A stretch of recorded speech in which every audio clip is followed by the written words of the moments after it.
அன்பானவர்களே, ஆண்டவராகிய இயேசு கிறிஸ்து விலையேறப்பட்ட நாமத்தினாலே இந்த அற்புதமான வார்த்தைகளை விசேஷமாக இன்று டிசம்பர் 27 அல்லவா, இந்த விசேஷித்த நாளை குறித்து பரிசுத்த வேதாமத்தில் சொல்லப்பட்டிருக்கிற காரியங்களை உங்களோடு கூட பகிர்ந்து கொள்ள விரும்புகிறேன். மறுபடியும் சொல்றேன், எல்லா நாளும் எல்லா நேரமும் ஆண்டவராகிய இயேசு கிறிஸ்துவை இரட்சகராக ஏற்றுக்கொண்டவர்களுக்கு, ஆண்டவராக இயேசு கிறிஸ்துவை குலதெய்வமாக ஏற்றுக்கொண்டவர்களுக்கு எல்லா நாளும் எல்லா நேரமும் விசேஷத்து நேரங்கள் தான், விசேஷித்த நாட்கள் தான், மாதங்கள் தான்.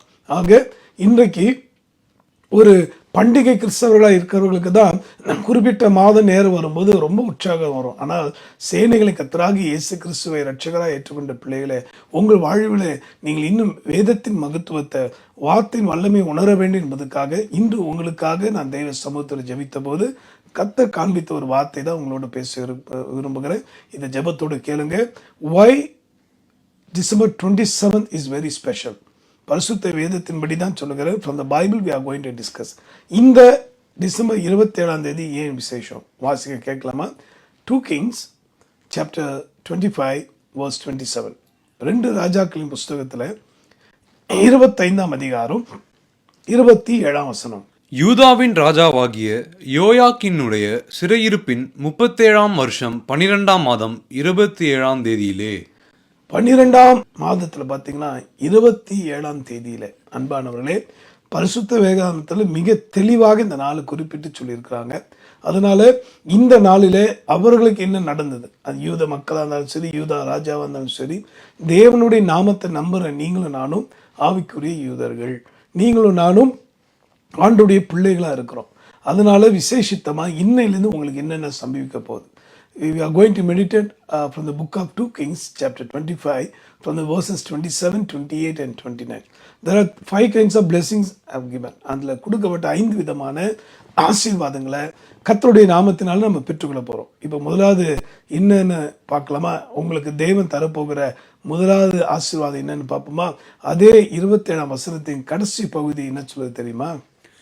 யூதாவின் ராஜாவாகிய யோயாக்கினை சிறைச்சாலையிலிருந்து புறப்பட பண்ணி அவன் தலையை உயர்த்தி. பாருங்க, புறப்பட பண்ணாரு. Captivity will be removed. சிறைச்சாலையிலிருந்து புறப்பட பண்ணார். இன்னைக்கு இந்த வார்த்தை கேட்டுக்கொண்டிருக்கும் போது நீங்க எங்கெங்க விஷயத்துல சிறைப்பட்டு இருக்கிறீங்களோ, there is a captivity in your mind, in your eyes, in your spiritual life, in your daily life, isn't it? உங்களை அனுதின வாழ்க்கையில், உங்கள் கண்களில், உங்கள் நாவில், உங்கள் இருதயத்தில் ஏதோ ஒரு இடத்துல சிறைப்பட்டு போயிருக்கிறீங்க.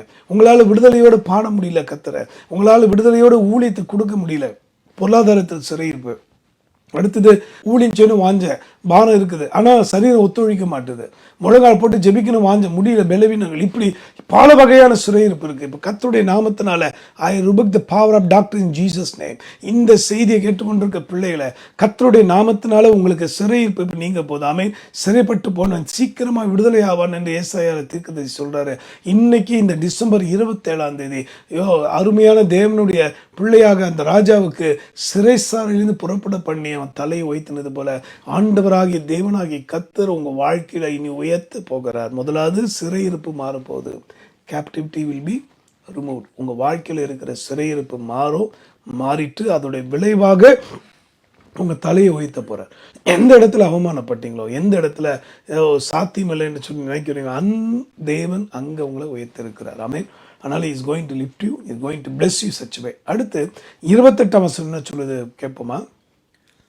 அவனோடே அன்பாய் பேசி அவனுடைய சிங்காசனத்தை தன்னோடே பாபிலோனில் இருந்த ராஜாக்களின் சிங்காசனங்களுக்கு உயரமாக வைத்து என்ன அர்த்தம்? மேன்மைப்படுத்த போறார். மலை மேல் இருக்கிற பட்டணம் மறைந்திருக்க மாட்டாது. அப்ப எப்ப மேன்மை வருது? ஒரு பட்டணம் மலை மேல் இருக்கும்போது எல்லா கண்களும் அதை நோக்கி பார்க்கும். அதே போல மனிதராக என்னுடைய வாழ்க்கையில எந்த விதமான சிறையிருப்பு இருந்தது? I was in darkness. ஒரு காலத்துல இருளில் இருந்தேன், விக்கிர ஆறினால் சிறைப்பட்டு இருந்தேன், உலக சலங்காச்சாரத்துக்கு சிறைப்பட்டு இருந்தேன். ஆனால் கர்த்தராகிய இயேசு கிறிஸ்து கிருபையினால் என்னை விடுவித்தார். என்ன பண்ணாரு?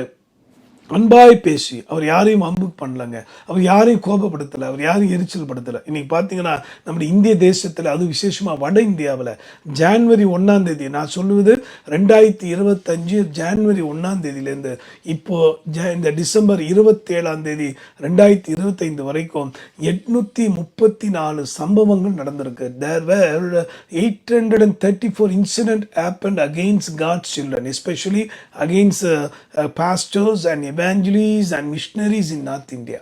வட மாநிலத்தில் இந்தியாவில் 834 சம்பவங்கள் திருச்சபைகளுக்கு விரோதமாக, அகைன்ஸ்ட் கிறிஸ்டியன் இன்ஸ்டிடியூஷன், அதாவது தேவனுடைய பிள்ளைகளுக்கு விரோதமாக, மிஷினரிகளுக்கு விரோதமாக, உண்மை உத்தமா தேடுற பிள்ளைங்களுக்கு விரோதமாக கடந்த நாட்களில் இது வரைக்கும் பார்த்திராத ஒரு தீங்க கிறிஸ்துமஸ் தினத்தன்றைக்கு பண்ணியிருக்கிறாங்க. இதெல்லாம் எதுக்காக சொல்கிறேன்னா, என் தேவனாகிய கர்த்தர், என் அன்பான கர்த்தருடைய பிள்ளைகளே, ஊழியக்காரர்களே, விசுவாசிகளே, நீங்கள் எந்த இடத்துலேருந்து இது கேட்டாலும் சரி, இந்த வீடியோ வைரல் ஆகணும். ஏன் சொல்கிறேன்னா 834 சம்பவம் நடந்திருக்குதுங்க. நான் சொல்றது அதிகாரப்பூர்வமாக சொல்கிறேன். இட் இஸ் நாட் எனி மனுஷனுடைய பிளானில் சொல்ல, இது கர்த்தர் நான் மகிமைக்கா சொல்கிறேன். இவ்வளோ சம்பவம் நடந்தும் இன்னைக்கும் உலக அளவில் ஏன் கிறிஸ்தவ அமைப்பெல்லாம் அமைதலாக இருக்குன்னு தெரியல. கர்த்தர் கேள்வி நிச்சயம் கேட்பார். ஏன் கர்த்தர் நீ மௌனமாக இருந்தா, America, if you keep silent, God going to rise somebody, is going to rise someone. If you don't speak for your brothers and sister, உன் சகோதரனுக்காக, சகோதரிக்காக, கர்த்தருடைய பிள்ளைகளுக்காக எந்த அரசாங்கம் பேசலையோ, எந்த தேசம் பேசலையோ, எந்த மனிதர்கள் அதிகாரம் இருந்து பேசலையோ, கர்த்தர் பேசாமலே ஆக்கிடுவார். என் கர்த்தர் அவர்களுக்காக இதுவும் செய்ய போறார். ஏன்னா இன்னைக்கு டிசம்பர் 27 என் தேவன் சொல்றாரு, அவர்களோடு அன்பாய் பேசி என்ன பண்ணாராம், அவர்களுடைய சிங்காசனத்தை உயரமாக வைத்தார். அதோட அர்த்தம் என்ன? மேன்மைப்படுத்தப்படுற மனிதராக என்ன கர்த்தர் இதுவரைக்கும் கிருபையாய் படிப்படியாய் மேன்மைப்படுத்திட்டு வர்றார். நான் மறுபடியும் சொல்றேன், என் தேச மக்கள் 150 கோடி இந்தியர்களுக்காய் நான் தேவன் சமூகத்தில் இரவும் பகலும் வடிக்கிற கண்ணீரை கர்த்தர் அறிவார். தேவனுடைய மனுஷனாய் சொல்ல, கர்த்தரா அபிஷேகம் பண்ணப்பட்டபடி நான் சொல்றேன், மௌனமாயிராதீங்க. இது தேவனுக்காய் பேச வேண்டிய நேரம். அருமையான கர்த்தருடைய பிள்ளைகளை எழும்புங்க, அதிகாரம் உள்ளவர்களை எழும்புங்க, நல்ல பண வசதி உள்ளவர்களை எழும்புங்க, கர்த்தருடைய ஜனத்துக்காக உதவி செய்ய இறங்குங்க, கர்த்தருடைய பிள்ளைகளுக்காக தோள் கொடுக்க எழும்புங்க. உங்க வாய் திறந்து பேசுங்க. If you have media power, use it for the God's kingdom. உங்களுக்கு மீடியாவில் நல்ல வசதி இருக்குதா, வாய்ப்பு இருக்குதா, கர்த்தர் உங்களுக்கு நல்ல வாய்ப்பு தந்திருக்காரா, அதை அவருக்காக பயன்படுத்துங்க. நம்முடைய சகோதரர்கள், நம்முடைய சகோதரிகள் அங்கே பாடுபட்டிருக்காங்க. கர்த்தர் உங்கள் மித்தம் இன்னைக்கு சுவிசேஷம்ங்கிற அந்த சிங்காசனத்தை உயர்த்த போகிறார். ஆமென். அவருடைய வருகைங்கிற அந்த சத்தியத்தை குறித்து பேசுகிற அற்புதமான பிள்ளைகளை, தேவனுடைய மனதுருக்க செய்தியை கொடுக்கிற பிள்ளைகளை கர்த்தர் இன்னும் உயர்த்த போகிறார். இது மட்டும் சம்பிக்க போதில்லை, இன்னும் தொடர்ந்து என்ன நடக்க போகுது தெரியுமா? அவனுடைய சிறைச்சாலை வஸ்திரங்களை மாற்றினார். அதோட அர்த்தம் என்னன்னா, இது வரைக்கும் சாதாரண உடையில இருந்த தேவ மனுஷர்கள் இந்த பாடுகள் உட்பட்டப்படுத்தினால, என் அன்பானவர், அவர்களை கர்த்தர் ஒரு புதிய வஸ்திரத்தை தரப்போறார். இதோட அர்த்தம் என்னன்னா, அதிகாரம் என்கிற வஸ்திரத்தை தரப்போகிறார். இதை சொல்லும் போதே I feel the power of Holy Spirit. You going to use authority. இன்னைக்கு மோசே கையில கர்த்தர் ஒரு கோலை தந்தாரு. அதோடைய விளைவு அங்க செங்கடல் ரத்தமா மாறிட்டு, அதோடைய விளைவு அந்த சர்பமா மாறினதை கர்த்தருடைய கோல் என்ன பண்ணிட்டு, அதுவும் சர்பமா மாறி அந்த அந்த பார்வானுடைய மந்திரவாதிகளுடைய கோலை விழுங்கிட்டு, அதே போல கர்த்தர் சபிக்க போற. In India you people going to see by your own eyes. I am not just by an emotion I am talking, my people of God. இது தேவன் ஏதோ உணர்ச்சி வசப்பட்டல்ல, என் தேவ சமூகத்துல அவர் கொடுத்த அதிகாரத்தின் பேரில் நான் சொல்லுகிறேன். நீங்க நம்பினாலும் நம்பாமல் போனாலும் இந்தியாவில் இருக்கிற பார்வோனின் ஆவிகள் தோற்கடிக்கப்பட போகிறது. எப்படி பார்வோனும் அவனுடைய சேனையும் சிவந்த சமுத்திரத்துல கவிழ்த்து போட்டார் கர்த்தர். Psalms 136 வாசிங்கன்னா தெரியும். அதே போல 2026 இந்த பொல்லாப்பு நடப்பிக்கிற மனுஷர்களுடைய அதிகாரம் எல்லாம் கவுக்கப்பட போகிறது. Yes, God going to break the power. தேவன் அவர்களை காத்த நிழல் விலகுவதை நான் பார்க்கிறேன். 2026 சம்பவிக்கும். அதுக்கு இப்போ அடையாளம் தோன்றும். Before we enter new year you are going to see many signs and wonders.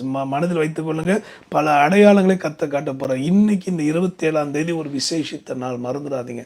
இந்த 27 கர்த்தர் தானே பார்வனையும் சேனையும் கவிழ்த்து பட போறார். அந்த நேரம் தொடங்கிட்டு, காலம் தொடங்கிட்டு ஆச்சரியமா இருக்க போகுது. இந்த வசனத்தை இறுதியா படிக்கலாமா? 29. அவன் உயிரோடு இருந்த சகல நாளும் நித்தம் தனக்கு முன்பாக போஜனம் பண்ணும்படி செய்தான். சங்கீதம் 23 படிச்சு பாருங்க.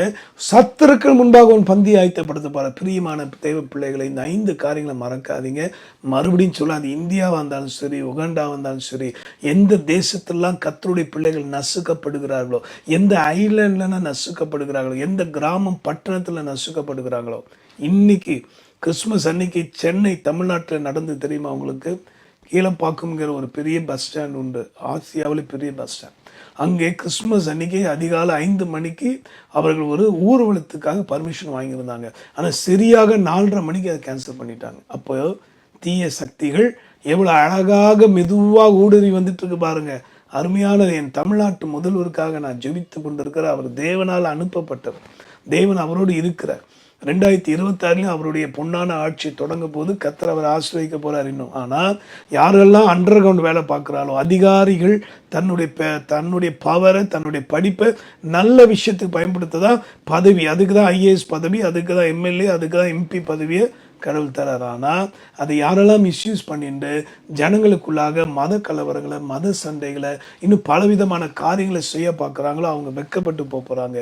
என் தேவனுடைய கிருபையினால் சொல்கிற மிஷினரிகள் சிந்தின ரத்தம் தான் இன்னைக்கு இந்தியாவில் இவ்வளோ தூரம் படிப்பறிவு வந்திருக்கு. பெண் உரிமை எப்படி வந்தது?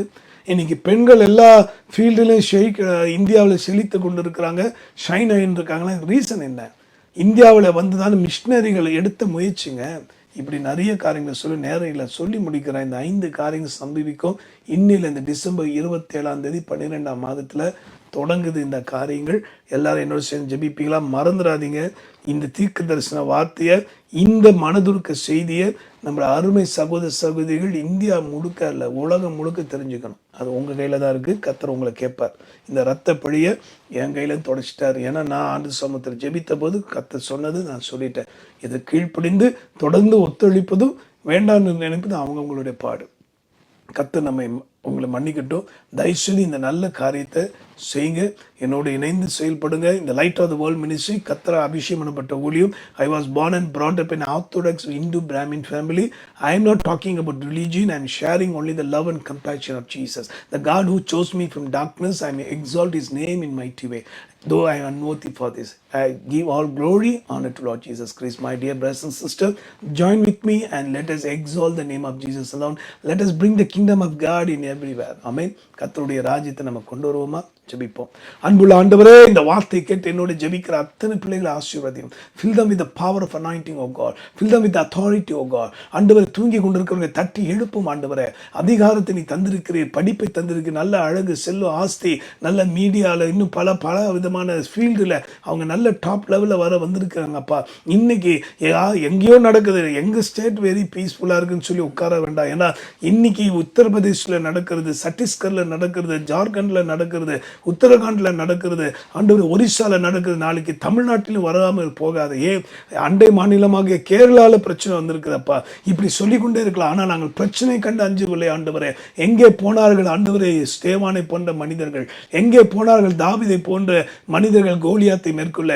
எங்கே போனார்கள் எலியா போன்ற தேவனுடைய தீர்க்கதரிசிகள்? பரலோகத்திலிருந்து அக்கினியை கொண்டு வர என் தேவனை கண்ணோக்கி பாரும். தகுதியற்ற என்னை ரட்சித்து தேசங்களுக்கு தீர்க்கதரிசி அபிஷேகம் பண்ணி பயன்படுத்துகிறேன். நான் ஆண்டவரே, இவையெல்லாம் உங்களுடைய சுத்த கிருபைப்பா.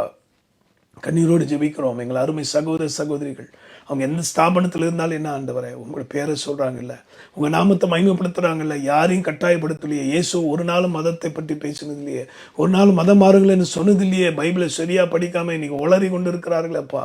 தகப்பனே, அவர்களை மன்னித்தரணும். Forgive them, oh God. Let them read the Bible properly. Let them follow Jesus properly. Oh Father, Lord, let your dear children open their heart and widely and pray unto Father dear children of Christ who are persecuted, oh God. பாதிக்கப்பட்டிருக்கிற, உபத்திரப்பட்டு கொண்டிருக்கிற சகோதர சகோதரிகளுக்காய் கண்களை மூடி அல்ல கண்களை திறந்து ஜெபிக்கட்டும். கண்கள்லாம் குளமாகட்டும் ஆண்டவரே. ஒவ்வொரு பிள்ளைகளை துடிவீராக. எங்கள் அருமையை பிரதமருக்காக ஜெபிக்கிறோம் ஆண்டவரே. ஒரு தேவாலயத்துக்கு போய் ஜெபம் பண்ணிட்டு வந்தாரப்பா. அவரே ஒரு நடமாடும் தேவாலயமாய் மாறிட கர்த்தர் உதவி செய்யும் அப்பா. யாரெல்லாம் ஹேண்டில் பண்ணுறாங்களோ, தப்பாக மிஸ்யூஸ் பண்ணுறாங்களோ, அந்த பவரை பிடுங்கி போடுங்க ஆண்டவரே. அந்த மனிதர்களே அகற்றும் ஆண்டவரே. ஒரு வார்த்தை சொல்லுங்க தாவே, ஒரு வார்த்தை சொல்லு. It's sufficient oh God. Change our country, O Lord. Let them understand the love and compassion. ஆண்டவரே, மத நல்லிணக்கத்துக்கு விரோதமாக நிற்கிற சத்துருக்களை கடிந்து கொள்வீராக. இறை நம்பிக்கை விரோதமாய் பேசுகிற ஓநாய்களை கடிந்து கொள்வீராக. முரட்டாட்டு மண்ணுகிற மனுஷர்களை சந்தித்து அவர்கள் கண்களை திறந்தவர்கள் பவுலை சந்தித்தவர் இந்தியர்களை சந்தியும் அப்பா. ஒவ்வொரு மக்களுக்காக இதனால் உலகம் முழுக்க வாழ்கிற இந்தியர்கள் எவ்வளோ பாதிக்கப்படுறாங்க என்பதை புரிந்து கொள்ளாமல் இங்கே தீங்கு செய்கிற அவர்களை சந்திப்பீராக, ரட்சிப்பீராக. ஆண்டவரே, கேட்ட வார்த்தையின்படி ஒவ்வொருடைய வஸ்திரத்தை மாற்றியறோம். அவர்களுக்கு கொடுக்கப்பட்டிருக்க அதிகாரம் போதாது, இன்னும் அதிகாரமுடையவர்களாக வரட்டும். ஆண்டவரை கர்த்தருக்கு பயந்த பிள்ளைகளாக வரட்டும். இன்னும் ஆண்டவரை அவர்கள் சிறையிருப்பை முற்றிலும் மாற்றி அவர்களை உயர பண்ணும், மேன்மைப்படுத்தும். ஆண்டவரை உயர்த்தி கனப்படுத்தும். நித்தமும் பந்தி போஜனம் பண்ணும்படி வையும். அதோட அர்த்தம் சத்துக்கு முன்பாக ஒரு ஜெயத்தை கட்டளிட்டிருக்கா. ஸ்தோத்திரம். ஆவியானவரே, நீ உதவி செய்திரே. நன்றி, புகழும் துதியும் உமக்கே. மீட்பர் மூலமாக வேண்டி மன்றாடுகிறோம் எங்கள் நல்ல பிதாவே. ஆமென். இந்த தீர்க்க தரிசன வார்த்தையை மற்றவங்க பகிர்ந்துக்குள்ள மறந்துடாதீங்க. If you need any doubt, if you have any doubt or if you need any prayer request, please feel free to call me 0091 9841 008717. You could listen God's word and prayer and worship in my YouTube channel also. Just type Brother R. Mani Iyer, then subscribe பண்ணிக்கோங்க. கர்த்தர் உங்களையும் உங்கள் குடும்பத்தையும் அபிரிதமாய் ஆசீர்வதிப்பாராக. God bless you.